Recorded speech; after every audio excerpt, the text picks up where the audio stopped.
describe your teaching experiences at Addis Ababa University and the US. What are the differences between Ethiopian and American university students? I didn't teach at Addis Ababa, at Addis Ababa University. Okay. I give a lecture. Okay. That's what it is.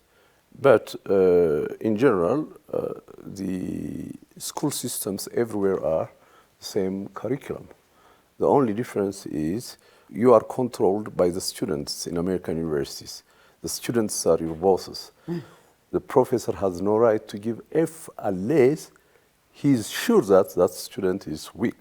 Okay. Otherwise, it's considered as the deficiency of the professor. So he will suffer. Not the student. Not the student, because you have to teach him well. Exactly. So teaching is it is a noble thing.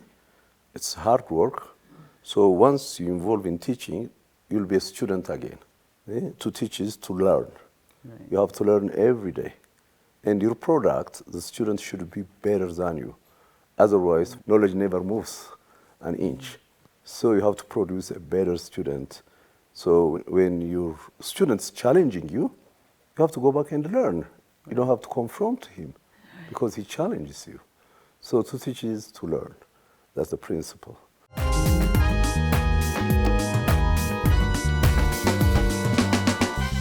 What makes you such an invaluable resource for the National Tour Association and the Ethiopian Ministry of Culture and Tourism? Well, I've been there forever, and my passion for that.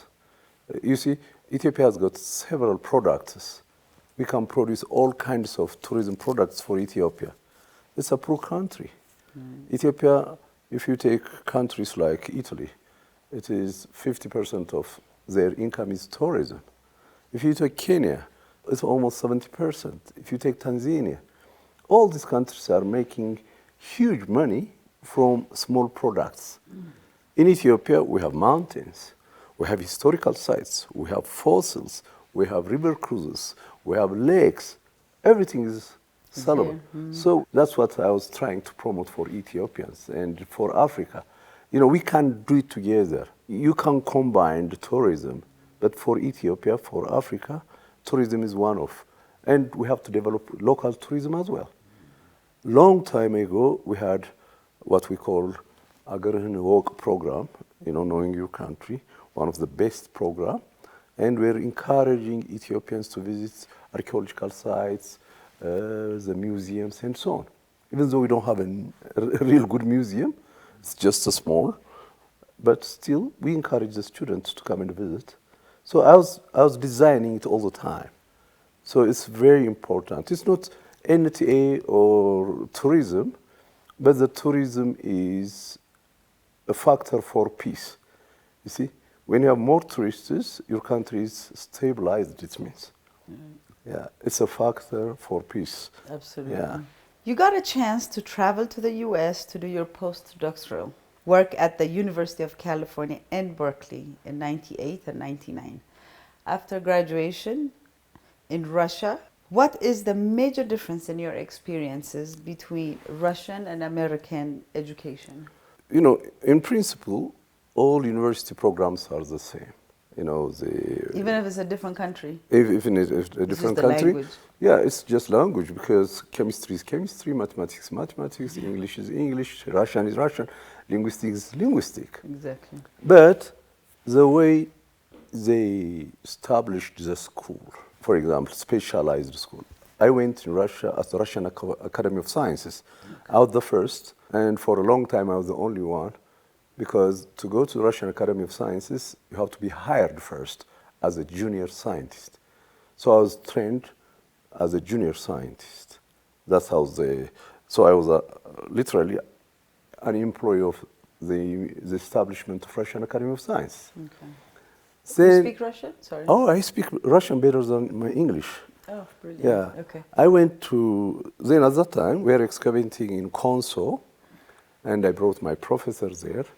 And the Konso Gardulla team allowed me partially to cover my research in Konso, Ethiopia.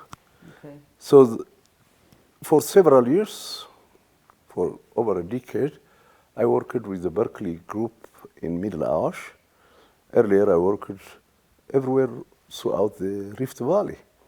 So Professor Clark Howell, he visited Russia, and he was in my institute, and we talked, and he said, when you are done here, please come to Berkeley. That's how they arranged me to go, and I enjoyed my stay there. It was a challenge all the time, discussing, because we are from different schools. You see, my school has more philosophical approach. This one is a training, that one is a philosophy school. That's the difference between the Russian and the American. Yeah. In America, you teach practical knowledge. You learn practical, they qualify you to be a good expert. Right. In Russian School of Academy of Sciences, you philosophize the knowledge. Therefore, we took a lot of philosophy courses. So there is a shortage of philosophical knowledge in the Western school. In fact, Oxford, I've been in Oxford, I've been in London School of, the Darwin School of Anatomy, traditional schools, or Sorbonne. They are good. These are European schools. They are different from American school. So there is a lot of adjustment and readjustment always when you go to a new environment of the school. So, do you think it's important to learn the philosophical side as opposed to just being an expert at one thing? So the two combined actually makes you better in whatever it is that you're doing, I'm assuming, right? Yeah, well, you're right. This is the greatest problem at Addis Ababa University or everywhere, the absence of philosophical knowledge. The way they teach philosophy at Addis Ababa University used to be a Marxist philosophy. Marxism is not simple. It's huge. But they just misinterpreted it, and they hate it because it was imposed by the military government. And they just lost the knowledge of Marxism. Whereas Marxism is one subject in American School of Philosophy. Not only in philosophy, it is mandatory to take a course of Marxism in most of the universities because it's a methodology. Then all the classics. It doesn't mean that all philosophy is correct, but they will just enhance your knowledge. The way you look at the world, the way you interpret the material culture, the way you interpret the nature, and even in today's life. So our elders in Ethiopia, our grandfathers, great-grandfathers from the church school, they have a philosophy to survive this country for the last 3,000 years. So what you see, the disaster today is that absence of philosophy, of knowledge, understanding the society. So the absence of philosophical knowledge is bad. It is. Yeah. How do you evaluate the state of our country's tourism sector? You touched on it a little bit earlier, but if we could elaborate a little bit more. Because I know we're missing a few things, but outside of that. You see, tourism, Ethiopia was started tourism just as early as 3,000 years or 2,000 years, because Ethiopia was a power, a state. Right. It was one of the powerful countries on the Horn of Africa. It controlled the whole Red Sea to the Indian Ocean. So a lot of people were coming to Ethiopia, and the Ethiopians were traveling up to India, Southern Europe, and so on. So we have a history of tourism. And a lot of evangelicals, a lot of powerful Muslims, all of them were arrived here. So that's tourism means a movement of people from place to place. Then Ethiopia is always in trouble. You see, can you imagine? There was a government, huge, urbanized in Aksum. It failed. There was a government, huge, urbanized in Lalibela. It failed. There was a government in Shua, in Debre Birhan, though it's not architectural, Isabi, but it was there. There was a government in Gondar, central, and there was in Makale, and now in Addis. That's how the capitals of Ethiopia are rotating around. However, Ethiopians never tried to learn Ethiopia itself. We look outside much. If you see the classics wrote like your great-grandfather or you take Alaka Taye, or you take Alaka Azmi, or you take Gabriel Bakare. All this, they went to Europe, they came back, and they see the difference. They couldn't articulate how to change the mindset of the Ethiopians from their traditional way of life. So it was a clash of understanding. However, in 1947, when they introduced the first airplane to Ethiopia, that's how tourism started. Then Haile Selassie Taffese, he started it. It was small. There was one hotel, Hotel de Afrique. That was the first. Then the second hotel, Hilton. But still, there were, if you have 20 tourists a day, that was a lot. But the story is told until today. Haile Selassie time was much better, which is nothing. But it was still better. It was a beginning. However, to answer your questions, during the dark time, there was no tourism at all. It was killed because of the confrontation, and Ethiopia became a center between the Western power and the Eastern power.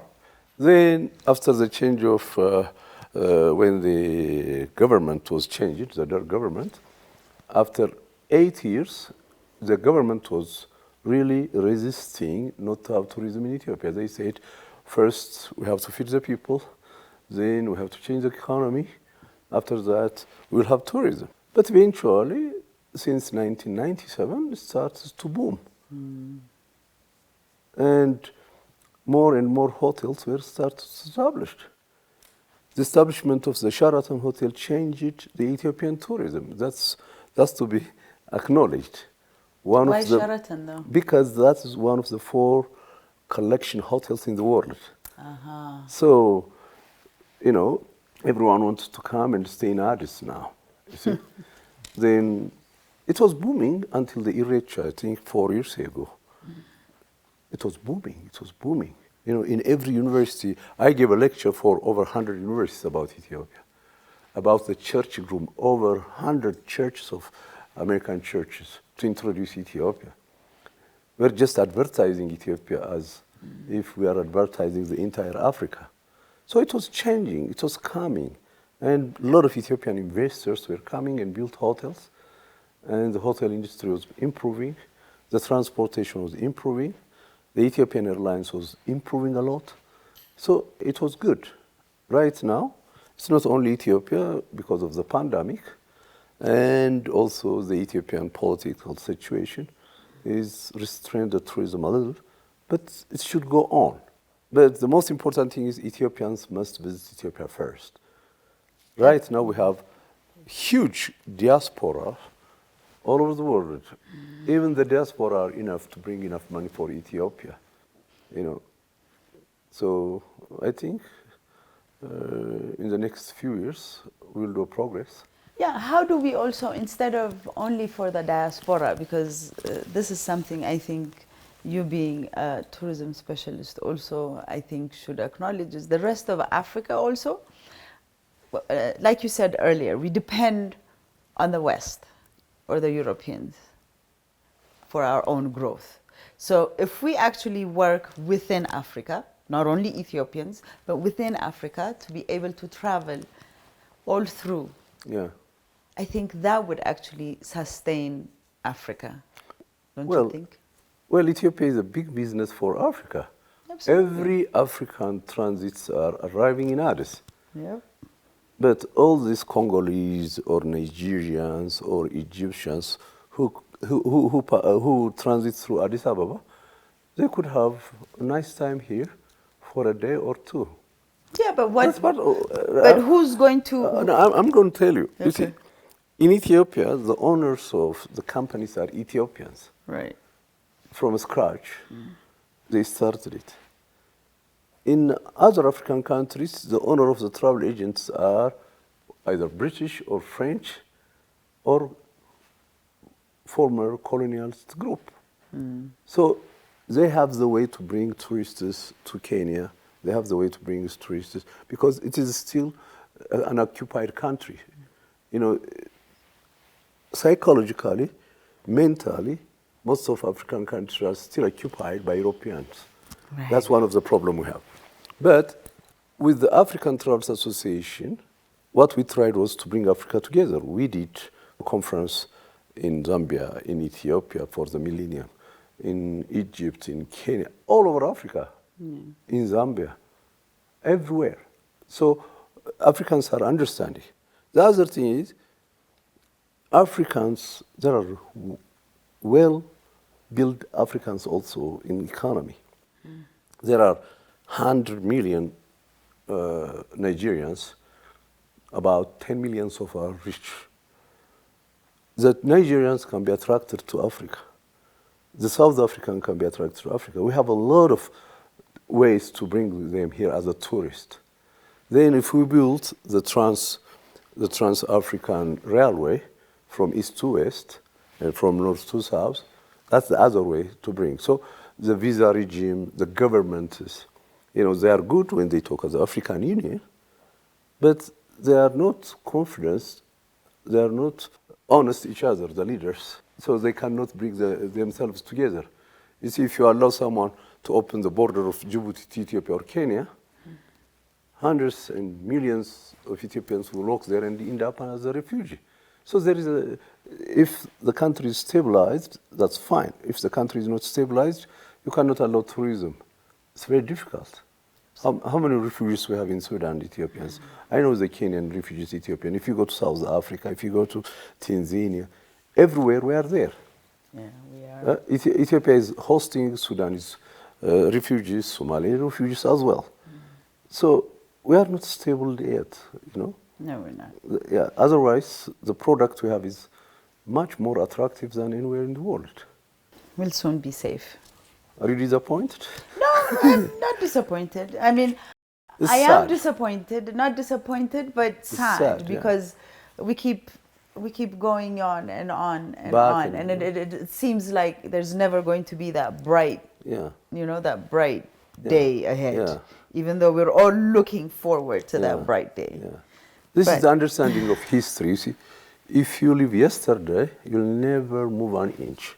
Right. You see, in our history, there were a lot of atrocities from the time of the origin of Ethiopian state, from Aksum. And if I say that I'm from Gondar, Theodorus did this to my families. He did. So what? That was 200 years ago. I don't come back and cry and say, oh, my ancestors were killed by a Theodorus or by Menelik or by Yohannes. That was yesterday. Even we forgot about Derg and we are trying to live. But we're still going back there. But we are still going back there. So we have to live today and forecast tomorrow. The past is not to repeat it again, to make it a lesson. To learn from it. So this next question is going to be, this is my favorite actually. Are you aware of Festac 77? Festac 77, more or less Africa-wide, that took place in Nigeria for the first time. I know the Festac. Yes. No, I was the organizer. You see? That was my question. Wow. That was, I know even all the details. So do you recall Festac 77 in Nigeria while at the Ministry of Culture? What was the spirit like? A very interesting question. It was the formation of the first Ministry of Culture in Ethiopian history. The minister was Dr. Aklilu Habte in 1976. Then Nigeria was selected to be the center of all World Black and African Festival. It was a movement, anti-colonial movement to bring Africans together. So it was in the middle of the Ethiopian revolution, where all uncertainties were in Ethiopia, that Festac program started. The Ministry of Culture, the minister, Dr. Aklilu Habte, he set up a group. He was brought from the Ministry of Information, the National Theatre and Hager Fikr Theatre to be part. And the artists were organized. Tafari Bezwayo was a filmmaker. He organized a film, what's called 3002. 3,000 years of Ethiopian history and 2 years of revolution. That was the highest movie that was featured in Festac. So Tasfaye Lema, who organized the cultural part, he brought unknown Ethiopians, let me say it that way, because what Ethiopian knew was Tlahon Gassese or these artists. But from Gambela, from Asosa, from every Part of Ethiopia, That's beautiful. they came with their flutes, That's with their lovely. samba, with their all kinds of instruments, and the dress code of their traditional dress. It was featured in Nigeria. Contingents from 47 countries paraded before government officials, visiting heads of state, and a capacity crowd of 100,000. The first contingent was from Ethiopia, which is to host the next festival. In Lagos, they have this Festac, huge pavilion, and the predominant was Ethiopia. And Dr. Abraham was assigned by Dr. Aklu to lead that. And General Obasanjo was already a president. He was then a vice president, and Murtala was assassinated, and Obasanjo became a president. And he welcomed Ethiopia. He was obsessed. He came back and forth and drink Ethiopian coffee, even though he was a president. So Ethiopia really played and brought Africans together in that. It is a connection. All kinds of instruments are in Ethiopia. So this tells us the immigration of Africans from Ethiopia to the rest of Africa. Because you have all kinds of Nigerian instruments in our culture. We have all kinds of Ghanaian instruments in our culture. We have all kinds of Somali instruments in our culture. So the presence of the Ethiopian cultural group in Festac, it was the highlight of... It really was. Yeah, it was the highlight. It really was. I enjoyed that video when I saw it. And what really amazed me, though, you know, that was in 70s, right? That was End in of the 77. 70s. So, Festac 77, you're right. So 77, Ethiopia had said that the next festival was going to be in Ethiopia. In Addis, yeah. Ethiopia, which is to host the next festival. It was chosen. It was chosen. Yeah, it was chosen, it was decided. Yes. And it was Dr. Burhanababa was standing with General Obasanjo when they announced that. I know, and we still haven't had it. Yeah. So we're going to have to What somehow happened do it. right after the Festac, our country, our city was in a bloodshed. Yeah. The Red Terror. Exactly. Everything. After that, then war yeah. with the Somalis, then war in the north. Yeah. We were never stable We enough. never stable enough, yeah. But still, I really need that. Because when they have the Bob Marley Festival here for his... I was thinking that will be the beginning of the Festac again. So it was the highlight of Ethiopia. Yeah. So my last question to you is going to be, could you enlighten us about your exciting archaeological work in Konso? Now you've touched a little bit on it, but if you could close with that, that would be great. Yeah. Because I know you haven't told us anything. You've kept it quiet. Because we just announced it. We didn't yet do a massive research yet. Okay. We have two sites in Konso. One is the earliest site. It's called Konso Gardulla. It's on the escarpment of the Gardulla Heights. Okay. Then we discovered about 3 months ago with Dr. Alam Sagged the Yalda Tume Valley site in Konso Special Zone.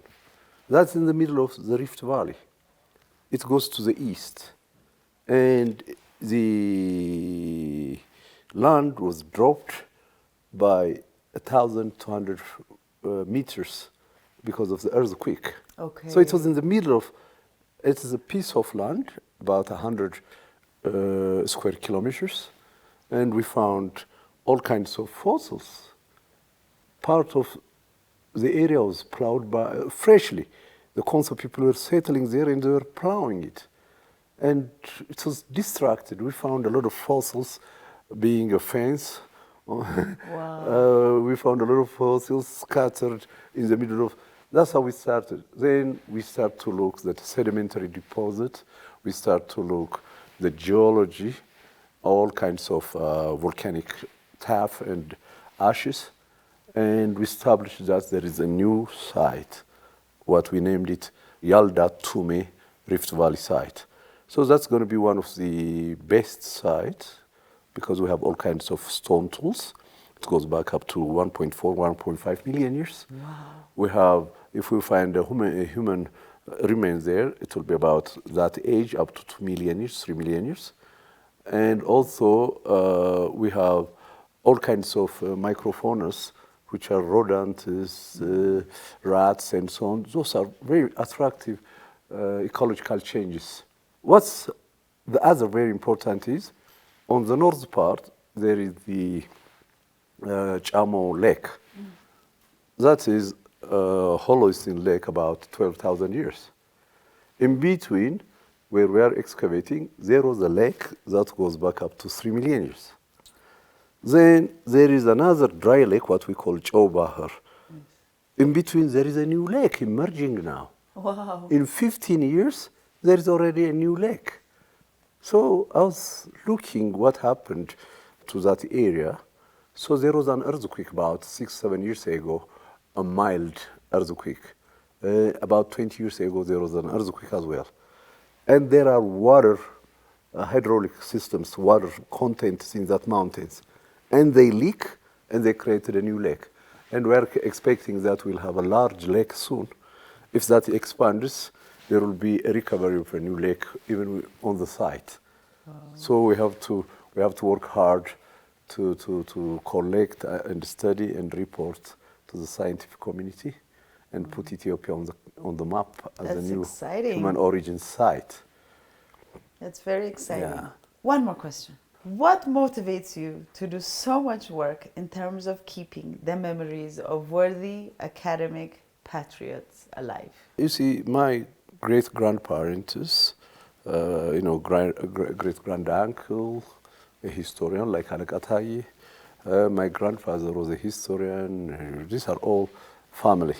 Or we can talk about the history of Aleka Ayele, the first Ethiopian who gained a doctorate degree for his church school. And I read all these Ethiopian stories. Then I see all these people never been recognized. Mm-hmm. You know, the formation of modern Ethiopia, modern education. You know, Kasa, Lich Kasa, one of the first president of the Ethiopian University. Aklilu Habte is the second Ethiopian University president. You take Aklilu Habtold and others, or you take Professor Demis Habte, who was the first professor of Ethiopian University. All these people were forgotten. Even they don't have access to go to the university. So I said, if I'm going to be remembered in history, I have to write their history, I have to document their history. These are the classics, the founder of modern education in Ethiopia. We don't have any book about Abba Aragai, all the Ethiopian patriots. You see, we killed them. The government, the coup d'etat killed the patriots of Ethiopia. So we don't have any hero in Ethiopia. Since the attempt of the overthrow of Haile Selassie in the 1960s, since then we don't have a hero. First, we kill all the patriots of World War II, who are the Italian Torners. Before that, we never recognized the heroes of Adwa. We call them this, that, and we never recognized them. Now, we killed even the modern founders of Ethiopia, who built the Ethiopian National Army, who built the Ethiopian National Navy, the National Bank, the National Insurance. All these people were just executed. When I was a young boy, probably I didn't understand that. Then, when I see today, every university professor is recognized in America, every for small, but these were state builders. So we need to learn about them. So I'm working on that. That's what I'm doing. That's very, very, very big of you. Yeah. And I say thank you for writing our history for us. So we have come to the end of our wonderful conversation. Please stay tuned Saturdays at 4 o'clock on Arts TV Africa. This is your host, Katsalark Seifu. Thank you very much for being our guest today, Dr. Yohannes Zellaka. Thank you again. Thank you, Kazalaork.